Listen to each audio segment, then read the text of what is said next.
জয় মা বলে জয় গুরুদেব। নমস্কার, অ্যাস্ট্রোবিয়াসে সকলকে স্বাগত জানাই। আশা করি সকলে ভালো আছেন। আজ আবার মান্থলি রাশিফল নিয়ে আলোচনা করব এবং আজকে আলোচনা করব 2024 সেপ্টেম্বর মাস কেমন যেতে চলেছে বিশ্ব রাশির জাতক বা জাতিকাদের সেই নিয়ে। এবং এই ভিডিও শুরুতেই বলবো, আপনাদের এই আলোচনা কিন্তু 40 থেকে 50 ভাগ ফলিত হবে। কেউ দয়া করে ভাববেন না যে এটা আপনাদের জীবনে 100% ফলিত হতে চলেছে। তার কারণ হচ্ছে বর্তমান গ্রহের স্থিতি অনুযায়ী যার লগ্নকোষ্ঠের গ্রহের স্থিতির সঙ্গে যতটা বেশি ম্যাচ করবে তার সঙ্গে কিন্তু ততটাই বেশি ফলিত হবে। এবং এটি কারোর ব্যক্তিগত লগ্নগোষ্ঠী নিয়ে আলোচনা নয়, সেটা মাথায় রেখে দেখবেন। যাদের ব্যক্তিগত লগ্নগোষ্ঠীতে গ্রহের স্থিতি বা দশান্তর্দশা অত্যন্ত খারাপ, তাদের ক্ষেত্রে কিন্তু কিছু বৈষম্য হতেই পারে। এর উদ্দেশ্য হচ্ছে যা কিছু ভালো রয়েছে তা দেখে যেন আরও ভালোভাবে প্ল্যান করতে পারেন এবং যা কিছু খারাপ রয়েছে তা দেখে যেন সতর্ক বা সাবধান হতে পারেন। তো বেশি দেরি না করে শুরু করব আলোচনা। শুরুতেই বলবো, যারা বিদ্যার্থী পরীক্ষার্থী রয়েছেন বৃষ রাশি, তাদের কিন্তু এই সেপ্টেম্বর মাস একটু মনোযোগ সহকারে পড়াশোনা করতে হবে। তার কারণ হচ্ছে মোবাইলে গেম খেলা, ভিডিও দেখা, ইন্টারনেট, প্রেম ভালোবাসা বিভিন্ন দিকে কিন্তু আপনাদের মাথা যাওয়ার সম্ভাবনা রয়েছে, মন এদিক ওদিক যেতে পারে। তবে 23 তারিখের পর থেকে আপনাদের সময়টা ভালো, এনার্জি লেভেল বাড়বে, পড়াশোনা ইচ্ছে বসবে। তবে শুরু থেকে যদি প্রয়াস করেন, ফোকাস করেন, তাহলে মোটামুটি সমস্যা হবে না। যে কোনো কম্পিটিটিভ এক্সামের ক্ষেত্রে এবং পড়াশোনার ক্ষেত্রে, কোথাও অ্যাডমিশনের ক্ষেত্রে এই সময়টা মোটের ওপর আপনাদের একরকম যাবে। যারা কিনা বিদ্যার্থী পরীক্ষার্থী রয়েছেন, উচ্চশিক্ষায় যারা রয়েছেন, গবেষণামূলক পড়াশোনা বা তন্ত্রযন্ত্র জ্যোতিষ নিয়ে যারা পড়াশোনা করছেন, তাদের ক্ষেত্রেও বিশেষ করে 23 তারিখ থেকে সময়টা আর একটু বেটার। যারা লাভ রিলেশনে রয়েছেন তাদের উদ্দেশ্যে বলবো যে আপনাদের কিন্তু মোটের ওপর একরকম যাবে। শুরুর দিকে একটু মনোমালিন্য হতে পারে, মন কষাকষি হতে পারে, ভুল বোঝাবুঝি হতে পারে, ইগোর সমস্যা হতে পারে একদম মাস পর্যন্ত। তবে 18 তারিখ থেকে সময়টা আপনাদেরও বেশ ভালো যাবে এবং ঘোরাঘুরি, খাওয়া দাওয়া হতে পারে, আপনারা আনন্দ হুল্লোড় করতে পারেন, একে অপরের কেয়ার করুন, একে অপরকে ভুল বুঝবেন না, সময় দেন, তাহলে মোটের ওপর আপনাদের ভালো মন্দ মিশিয়ে মিশ্র ফলাফল পাবেন।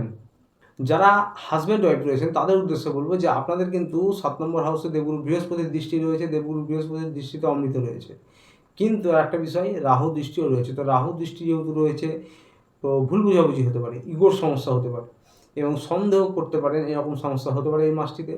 তবে দেবগুরু বৃহস্পতির দৃষ্টিতে অমৃত আছে, আগেই বললাম, তাই দেবগুরু বৃহস্পতি অনেকটাই ম্যানেজ করবে। ভুল বুঝাবুঝি হলেও, আর্গুমেন্ট হলেও আপনারা অবশ্যই নিজে থেকে এগিয়ে আসবেন কেউ না কেউ এবং সম্পর্ক উন্নত করার চেষ্টা করবেন। আপনাদের কিন্তু এই মাসে যারা জব করেন তাদের কিন্তু মোটের উপর কাজের জায়গাটা ভালো সফলতা পাবেন। মুখের বাণী এবং ক্রোধের উপর নিয়ন্ত্রণ রাখবেন। তার কারণ হচ্ছে 2 নম্বর হাউসে কিন্তু আপনাদের মঙ্গল রয়েছে। মুখের বাণী ক্রোধ কিন্তু নিয়ন্ত্রণে রাখতে হবে। তাই হাজব্যান্ড ওয়াইফের নিজেদের সম্পর্কের ক্ষেত্রেও কিন্তু সেটা মাথায় রাখতে হবে। তাছাড়া আপনাদের রোমান্টিকতা বৃদ্ধি পাবে, আপনারা একে অপরের সাহায্য করতে পারেন এবং আপনাদেরও কিন্তু 60% ভালো যেতে চলেছে, যেহেতু দেবগুরু বৃহস্পতির দৃষ্টি রয়েছে সেই অর্থে। পরিবার নিয়ে বলবো, পরিবারের সদস্যদের সঙ্গে সম্পর্ক উন্নত করুন। পরিবারেও কিন্তু আপনারা 18 তারিখের পর থেকে আনন্দ হুল্লোড় করতে পারেন, বিশেষ করে কোথাও ঘোরাঘুরি করতে পারেন এবং পরিবারের সদস্যদের যারা বড় সদস্য রয়েছে তাদের সাথে কিন্তু আপনাদের মুখের বাণী এবং ক্রোধের উপর নিয়ন্ত্রণ রেখে কথাবার্তা বলতে হবে। বড়দের সঙ্গে ঝগড়া হওয়ার কিন্তু সম্ভাবনা রয়েছে, মনোমালিন্য হওয়ার সম্ভাবনা রয়েছে। পিতার কর্মের জায়গা বা পিতার স্বাস্থ্যে কিন্তু টুকটাক সমস্যা হতে পারে এই মাসে। পারিবারিক কোনো পুরনো বিবাদ থেকে থাকলে বা জমি জমা সম্পত্তি নিয়ে কোনো বিবাদ থেকে থাকলে তা কিন্তু নিষ্পত্তি হতে পারে। তো বন্ধুরা, এবার বলবো ব্যবসা বাণিজ্য বা যারা সরকারি বেসরকারি চাকরি করেন তাদের উদ্দেশ্যে।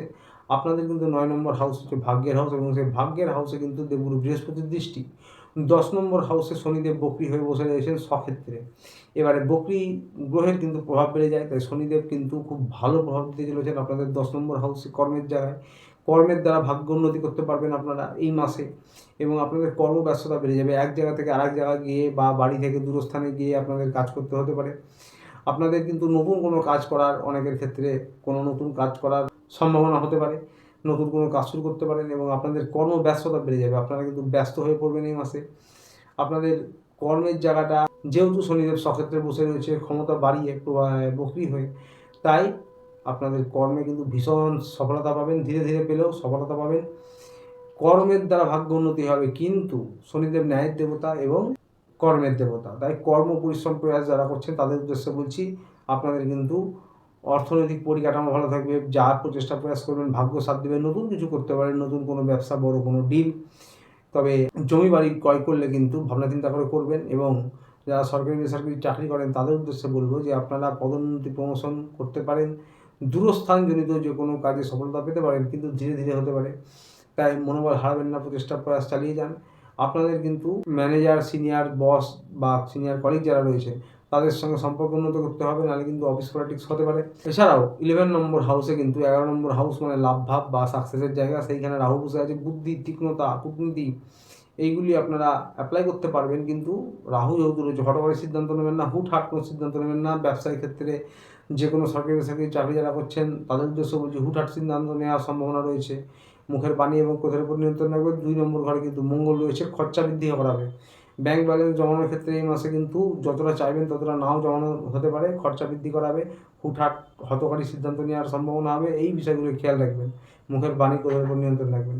স্বাস্থ্য নিয়ে বলবো, স্বাস্থ্য নিয়ে বিশেষ কোনো সমস্যা নয়, তবে পেটের সমস্যা বড় হতে পারে, এবং যাদের high blood pressure, low blood pressure সমস্যা আছে তাদের কিন্তু টুকটাক সমস্যা হতে পারে, এবং দাঁত, মুখমণ্ডলের কোনো সমস্যা হতে পারে, বিশেষ করে দাঁতের কোনো সমস্যা হতে পারে।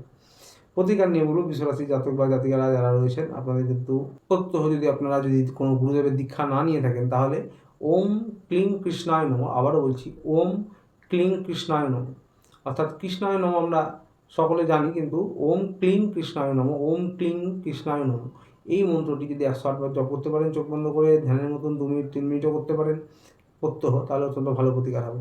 বাড়ির ছাদে বা উঠোনে পাখিদেরকে কিছু খাবার খান এবং এটি সারা জীবন করতে পারেন, অত্যন্ত ভালো প্রতিকার হবে। আসলে এই পর্যন্ত ভিডিওটি ভালো লাগবে, চ্যানেলটি অবশ্যই লাইক সাবস্ক্রাইব করে পাশে থাকবেন। দেখা হচ্ছে আবার পরের ভিডিওতে। ভালো থাকবেন, সুস্থ থাকবেন, নমস্কার।